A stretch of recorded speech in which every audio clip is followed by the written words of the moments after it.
성숙한 신앙과 성도들의 언어 생활, 말에 관한 말씀들을 나누려고 하는데 우리 세 번째 시간입니다. 무례한 말 대신 부탁합니다 라는 제목으로 주어진 본문 속에서 하나님 말씀 함께 나누고 증거하겠습니다.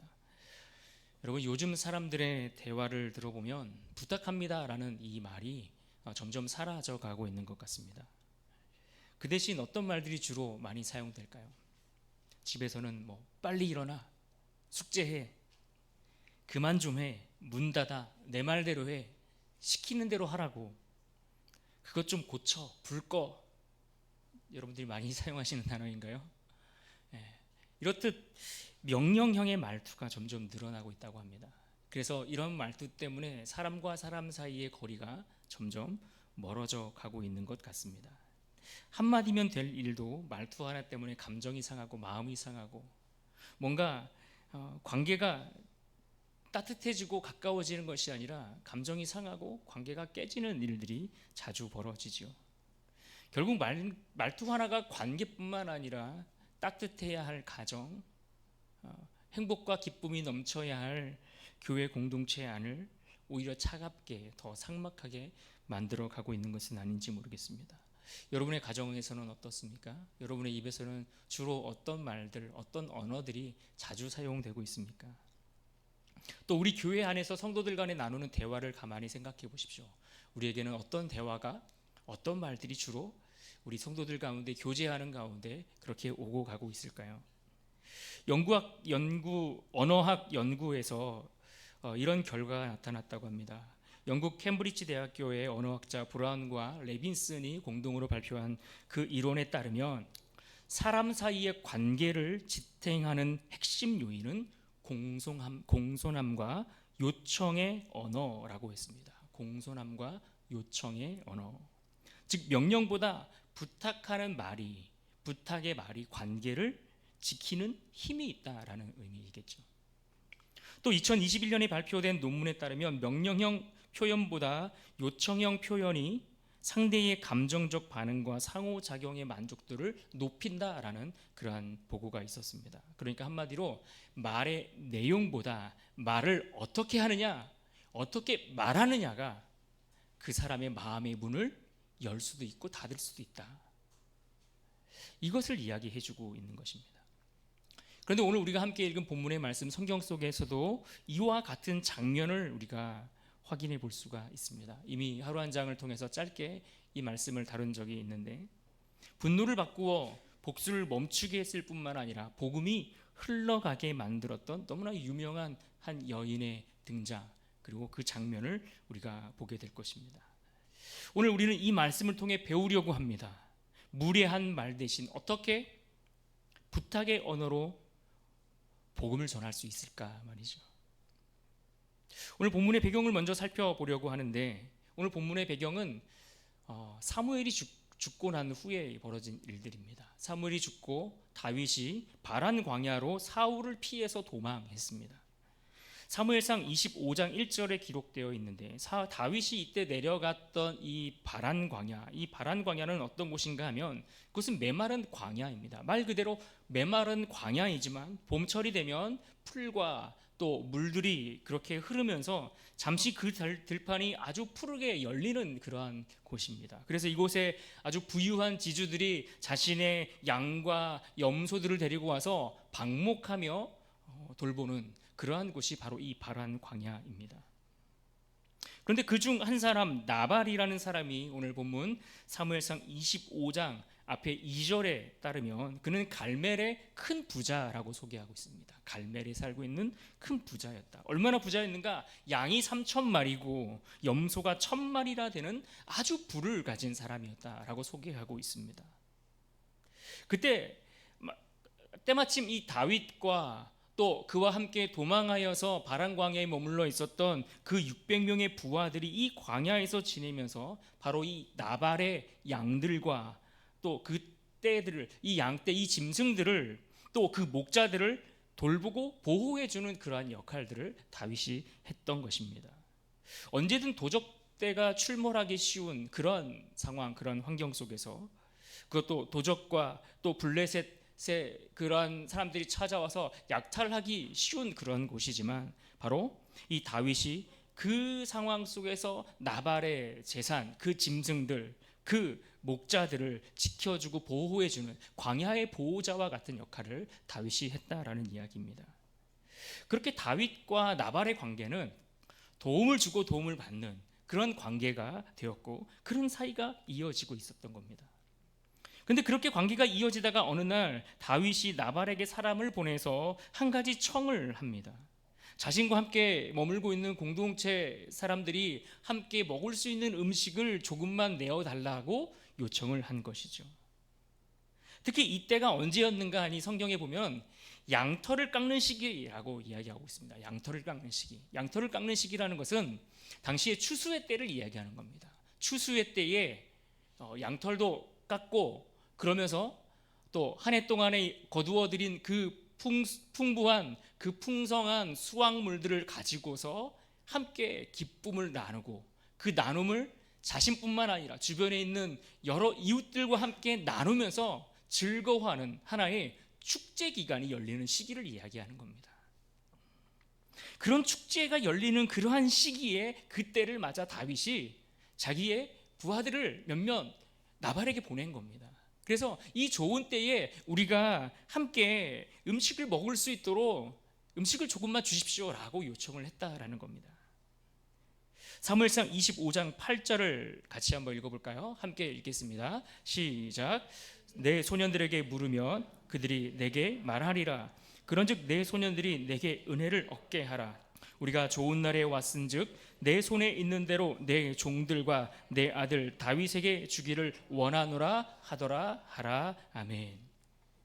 지금까지 다윗이 나발의 재산을 지켜주었던 그 일들, 그 은혜를 생각하고 또 그에게 도움을 받았던 것을 고려한다면 많은 소유를 가지고 있었던 이 나발이 그것도 그 축제 기간에 이웃과 나눔을 실천하는 그 일, 그것은 결코 무리한 부탁이나 무리한 일이 아닐 겁니다. 어쩌면 마땅히 다윗이 요구한 그 요구에 보답하는 것이 인간적으로도 훨씬 더 옳은 도리라고 할 수 있겠지요. 그것도 예의를 갖추고 정중히 부탁의 언어를 사용하고 있는 다윗의 청을 거절할 만한 이유가 아무도 없다라는 것입니다. 하지만 나발은 어떻게 반응했을까요? 나발은 지금 다윗의 그 호의에 아주 무례한 말로 보답하고 있는 것을 볼 수 있습니다. 그 부탁을 무시할 뿐만 아니라 완전히 다윗을 조롱합니다. 그래서 오늘 말씀 25장 10절과 11절 그 내용들을 보시면 뭐라고 말합니까? 다윗이 누구냐? 다윗이 누구며 이새의 아들이 누구냐? 라고 말합니다. 마치 다윗을 향해 그가 주인을 떠난 그 못된 종처럼 취급하며 멸시하는 것입니다. 다윗의 청을 단순히 거절하는 정도가 아니라 그 거절하는 것을 넘어 그의 존재 자체를 부정하는 표현의 말들을 사용하고 있습니다. 오늘 본문은 바로 이러한 일 때문에 다윗의 마음에 분노가 일어났습니다. 화가 치밀어 올랐습니다. 너무너무 화가 났습니다. 그 장면을 우리가 보고 있는 것입니다. 그의 마음에 불이 붙어서 복수를 해야겠다라는 다짐이 섰을 정도였습니다. 한마디 말이, 그 말 한마디가 관계를 끊어버리고 은혜를 헛되게 만들어버린 장면이죠. 자신이 지금껏 호의를 베푼 것이 헛되다라고 말하며 뭐라고 말합니까? 다윗이 내가 내일 아침까지 이 나발의 집에 사는 모든 남자들을 한 명이라도 살려두면 내가 하나님께 벌을 받을 것이다 라고 말할 정도로 그는 복수를 다짐하고 선언하고 나섰습니다. 사무엘상 25장 22절 말씀, 내가 그에게 속한 모든 남자 가운데 한 사람이라도 아침까지 남겨두면 하나님은 다윗에게 벌을 내리시고 또 내리시기를 원하노라 하였더라. 분노했습니다. 다윗은 너무나 화가 났습니다. 이제 곧 나발의 집에서 벌어질 큰 사륙을 여러분 생각해 보십시오. 얼마나 끔찍한 일입니까? 하나님의 사람 다윗입니다. 믿음의 사람 다윗입니다. 그런데 그러한 다윗의 마음에 이와 같은 분노가, 화가 치밀어 올랐다는 거예요. 복수해야겠다, 내가 죽이고 말 거야 라고 하는 결심이 있을 정도로 너무나 그의 마음은 불같이 타올랐습니다. 그의 말 한마디가, 그 말 한마디가 그를 그렇게 분노케 했다라는 것입니다. 그런데 여러분, 이때 한 여인이 나귀를 타고 황급히 달려와 다윗 앞에 내려옵니다. 그녀 이름은 무엇입니까? 아비가일, 나발의 아내입니다. 오늘 본문에 보시면 다윗 앞에 엎드려 그녀가 이와 같은 말을 합니다. 내 주여 원하건대 이 여종의 말을 들으소서. 내 주여 원하건대 이 여종의 말을 들으소서. 여러분, 이 말이 어떤 표현입니까? 원하건대라는 이 히브리어의 표현은 간청하는 말입니다. 부디 제발 제 말을 좀 들어주십시오. 간청하고 부탁하는 그러한 표현의 말이죠. 명령이 아닙니다. 들으십시오, 들으라, 이 이야기하는 명령형의 말이 아니라 들어주실 수 있겠습니까? 라는 공손의 말, 존중의 표현을 그녀가 건네고 있는 겁니다.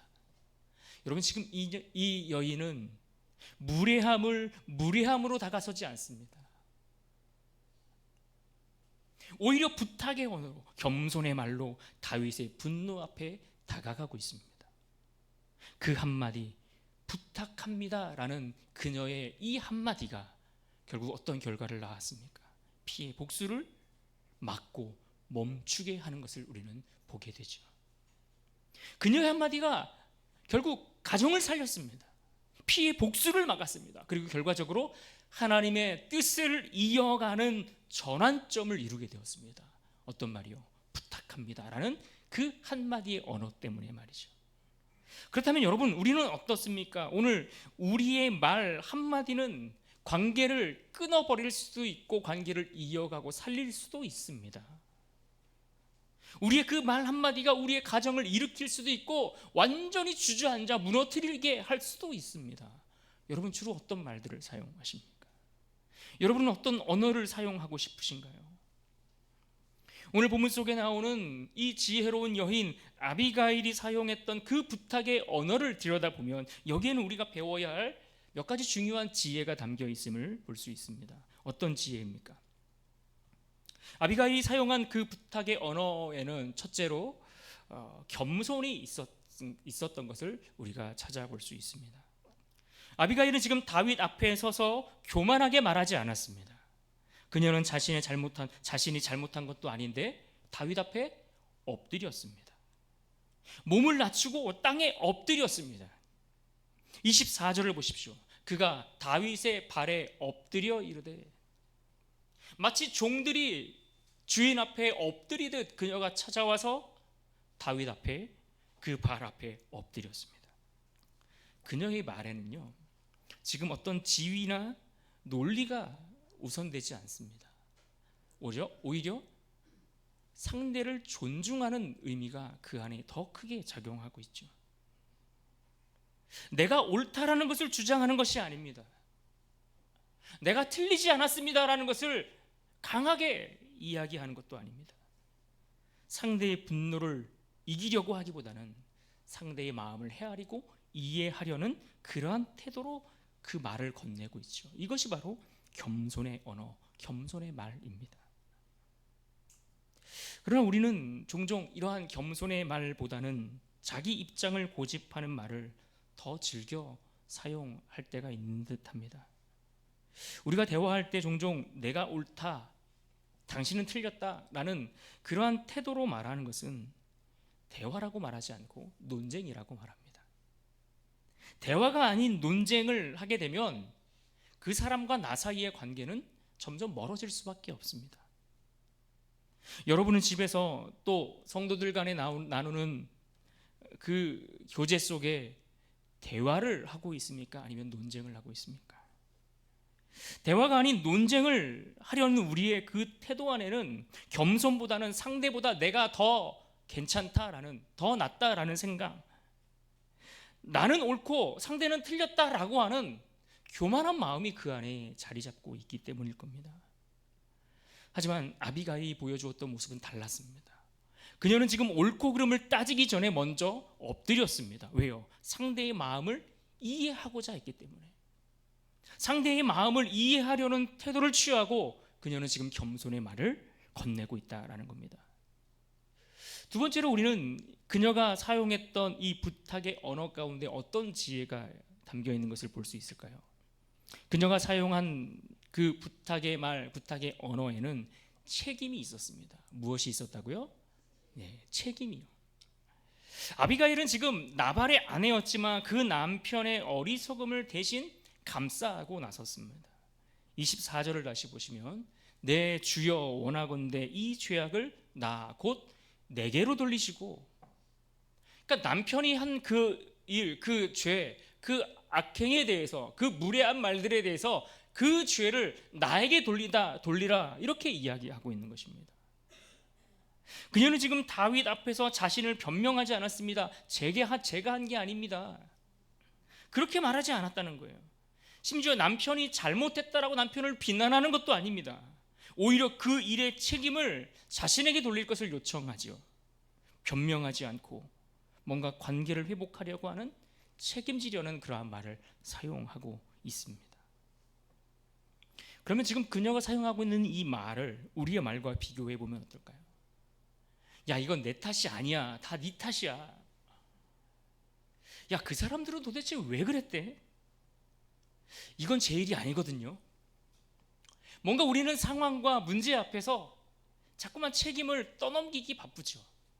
상대를 탓하기를 좋아하고 본능적으로 내 잘못이 아니라는 것을 말하고 싶어 하는 것이 우리의 본능은 아닐까 생각해 봅니다.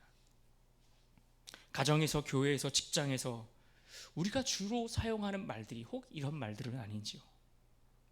그러나 기억할 것은 책임 있는 말이야말로 문제를 해결할 수 있고, 특별히 그 책임 있는 말은 관계의 짐을 나누어지는 언어라는 사실을 우리는 기억해야 합니다. 그래서 복음은 언제나 책임지는 언어라는 것을 우리가 기억해야 합니다. 책임지는 언어, 책임지는 사랑의 언어로 나타나는 것, 그것이 바로 복음의 언어입니다. 그래서 우리 주님도 이 땅에 그래서 오신 것 아니겠습니까? 주님은 이 땅에 오셔서 십자가를 지실 때에 주님이 자기 자신의 죄 때문에 십자가를 지신 것이 아니었습니다. 우리를 위해, 다른 사람들의 죄를 위해 십자가를 지셨죠. 이것이 복음입니다. 그러므로 언제나 문제를 책임지려는 태도로부터 나오는 이 부탁의 언어, 이 부탁의 언어야말로 오늘 우리가 사용해야 할 복음의 언어라는 사실을 여러분 다시 한번 기억할 수 있기를 바랍니다. 우리가 세 번째로 한 번 더 생각해 볼 것은 그녀가 사용했던 이 부탁의 언어 가운데에는 분별이 있었다라는 것을 우리가 기억하셔야 합니다. 이 아비가일은 감정에 휩쓸리지 않았습니다. 그 긴박한 상황 속에서 감정에 치우치지 않고 그 상황과 문제를 정확하게 들여다볼 수 있는 분별력이 그 안에 있었습니다. 그래서 오히려 상황을 냉정하게 보면서 말합니다. 그래서 25절에 뭐라고 말합니까? 이 불량한 사람 나발을 개의치 마옵소서. 그 사람은 어리석은 일을 했지만 그 어리석은 사람의 일로 인해서 당신의 손까지 더럽히지 마십시오 라고 말하고 있는 겁니다. 지금의 감정보다 하나님의 뜻이 무엇인지, 하나님의 뜻이 더 중요하다라는 것, 이것을 일깨워주는 그러한 말을 건네고 있죠. 아비가일은 그렇게 다윗이 분노로 결정하지 않도록 돕고 있습니다. 상대가 이 일로 인해서 더 큰 실수를 범하지 않도록 도와주고 있다는 겁니다. 결국 이 일을 통해서 그가 분노하고 화를 낼 것이 아니라 그 일에 대해서는 하나님께서 처리할 것이니 당신은 하나님께서 세우시는 왕으로서 복수보다는 믿음을 선택해야 됩니다. 이것을 그에게 건네고 있다라는 겁니다. 그러니까 그녀의 말을 듣고 다윗의 마음에, 그 화가 난 분노의 마음에 불을 더 지핀 것이 아니었던 겁니다. 오히려 불을 끄는 말을 건네고 있는 겁니다. 감정을 부추기지 않고 하나님의 시선으로 그 문제와 상황을 바라보도록 도와주고 있는 것이죠. 그럼 또다시 우리의 모습을 한번 또 생각해 봅시다. 우리는 종종 한 번 뱉은 말, 책임지지도 못할 말들을 뱉어놓고 심지어 거기에 감정적으로 더 기름을 들이붓는 그러한 경우들이 있지는 않습니까? 뭔가 상황과 문제 앞에서 책임도 다 떠밀고 상황과 문제가 어디로 가든 난 모르겠다라는 식으로 그저 더 감정적으로 상대방을 몰아붙이는 것, 이것이 우리의 언어의 습관처럼 내 몸에 붙어 있는 것은 아닌가 말입니다. 더 심한 말로, 더 감정적인 표현들로 상대가 어떤 말을 하면 그 말을 듣고 나는 그래 이거 그래 1단계 아니 나는 3단계 4단계 그 높은 단계의 말이 무엇일까를 고민하고 생각하고 막 계산을 해서 누가 더 심한 말을 한번 하나 보자. 그렇게 여러분 우리는 상대를 모멸감을 느낄 때까지 몰아가는 그러한 잘못된 언어의 습관을 가지고 있는 것은 아닌지 반성해 볼 수 있어야 합니다. 그래서 때때로 감정에 치우쳐 분별하지 못하면 우리의 그 잘못된 언어 한마디가 결국 하나님이 세우신 관계를 무너뜨리는 겁니다. 하나님이 세우신 가정을 우리의 잘못된 그 분별과 그 감정에 치우친 말 때문에 그 가정을 무너뜨리는 겁니다. 하나님이 세우신 가정인데 말이죠. 하나님이 세우신 공동체인데 쑥대밭으로 만들고 말아버리는 겁니다. 분별하지 못하고 감정에 치우치기 때문에 말이죠. 그러므로 우리는 분별할 수 있어야 합니다. 감정에 치우치지 않고 하나님께서 세우신 가정과 일터, 공동체를 무너뜨리는 엉뚱한 선택이 되지 않도록 분별의 언어를 사용할 수 있기를 주님의 이름으로 축복합니다. 특별히 우리는 신약에서 바울이 이 말과 관련해서 우리에게 좋은 예를 보여주는데 빌레몬서 1장 8절과 9절에서 그가 했던 말을 우리가 기억할 필요가 있습니다. 같이 한번 읽어봅시다. 8절과 9절 우리 천천히 함께 읽습니다. 시작. 이러므로 내가 그리스도 안에서 아주 담대하게 내게 마땅한 일로 명할 수도 있으나 도리어 사랑으로서 간구하노라. 나이가 많은 나 바울은 지금 또 예수 그리스도를 위하여 갇힌 자 되어. 여러분 지금 상황이 어떤 상황 속에서 나온 말들입니까? 오네시모라는 종이 있는데 그를 위하여 그의 주인에게 바울이 편지를 써서 보내고 있는 겁니다. 이 오네시모라는 종을 위해서 그의 주인에게 편지를 전하고 있는데 어떻게 말하는가? 내가 마땅한 일로 명령할 수 있으나 당신의 종 오네시모를 아무 조건 없이 이유 없이 받아주십시오. 그렇게 하십시오 라고 명령할 수 있으나 그렇게 말하지 않았다는 거예요.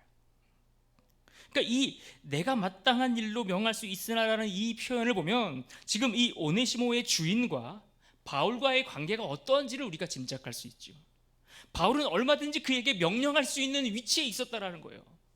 그 두 사람의 관계가 내가 얼마든지 지시할 수 있는 그러한 관계, 그러한 위치에 바울이 있었다라는 것을 우리가 알 수 있는 겁니다. 그런데 바울은 명령할 수 있고 지시할 수 있었지만 그는 그렇게 명령하지 않았습니다. 바울은 명령하지 않고 그 대신 어떤 언어를 사용하고 있습니까? 도리어 사랑으로서 간구하노라. 즉 부탁의 언어를 사용하고 있는 겁니다.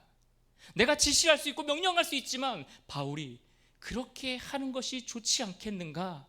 권면하고 부드럽게 그들에게 그에게 부탁의 언어를 이와 같이 사용하고 있다는 겁니다. 그렇습니다. 사랑은 명령하는 것이 아닙니다. 복음의 언어는 명령이 아닌 부탁의 언어로 드러나게 되어 있습니다. 예수님조차도 제자들에게 말씀하실 때에 너희는 여기 머물러 깨어 있으라. 마가복음 14장 34절에 그와 같이 말씀했습니다. 너희는 여기 머물러 깨어 있으라. 그런데 여러분 이렇게 말씀하셨을 때에 깨어 있으라는 이 말의 원문의 의미는 명령형이 아니라 함께 깨어 있으라, 정신을 차려 함께 기도하자라고 하는 부탁과 권면의 뉘앙스를 훨씬 더 많이 가지고 있다는 것을 우리가 이해할 필요가 있습니다. 그 전능하신 분이 함께 있어달라고 부탁한 겁니다. 그 전능하신 하나님이 나를 위해 깨어 기도하라고 권면하셨다라는 겁니다. 그렇다면 우리의 언어가 어떻게 달라져야 하겠습니까? 오늘 우리 주님이 보여주셨던 것처럼 사도 바울의 그 예처럼, 그리고 오늘 본문 말씀의 아비가일처럼 우리 말에도, 우리의 언어에도 성숙한 성도라면 그 말에 전환이 일어나야 할 것입니다. 가정에서 이거 해 저거 해, 내 맘대로 해, 내가 그럴 수 있는 위치에 있는 분들도 계시겠죠. 그러나 그렇게 하는 것은 복음의 사람들이 할 말이 아니라는 겁니다. 오히려 이 일 좀 도와줄 수 있겠냐라고 말하는 그 언어가 훨씬 더 아름다운 성도의 모습인 것을 여러분, 성경은 우리에게 가르쳐 주고 있는 겁니다. 교회에서도 마찬가지입니다. 만나서 이야기할 때에 서로 논쟁하고 서로 누구 말이 옳은가를 가리기 위해서 여러분 그렇게 논쟁의 말들을 이어가지 마시고 부드러운 대화를 이어갈 수 있기를 부탁드립니다. 딱딱한 명령이나 지시의 언어보다 부탁의 언어, 협력의 언어로 우리의 말들이 바뀌어야 할 것입니다. 특별히 여러분의 일터에서, 물론 일터에서 여러분의 위치가 각각 다르겠지만 상사의 권위적인 표현보다는 협력을 요청하고, 또 후배의 위치에 있다면 마땅히 존중과 인정의 말들을 하려고 하는 것, 이것이 복음을 말하기 위한 연습이고 훈련이라는 것을 여러분 꼭 기억하실 수 있기를 부탁드립니다. 사랑하는 여러분, 아비가일의 한마디가 오늘 다윗의 분노를 멈추었던 것을 기억하십시오. 그녀는 왕을 설득하는 정치가도 아니었고 군대를 움직일 만한 힘을 가진 사람도 아니었습니다.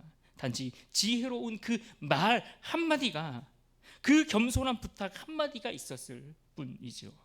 그런데 그 한마디가 어떤 결과를 가져왔습니까? 가정을 살렸습니다. 그 한마디가 하나님의 역사를 이어갔습니다. 오늘 우리의 입술 속에서도 그 한마디가 흘러나올 수 있기를 바랍니다. 무례한 말 대신 부탁합니다.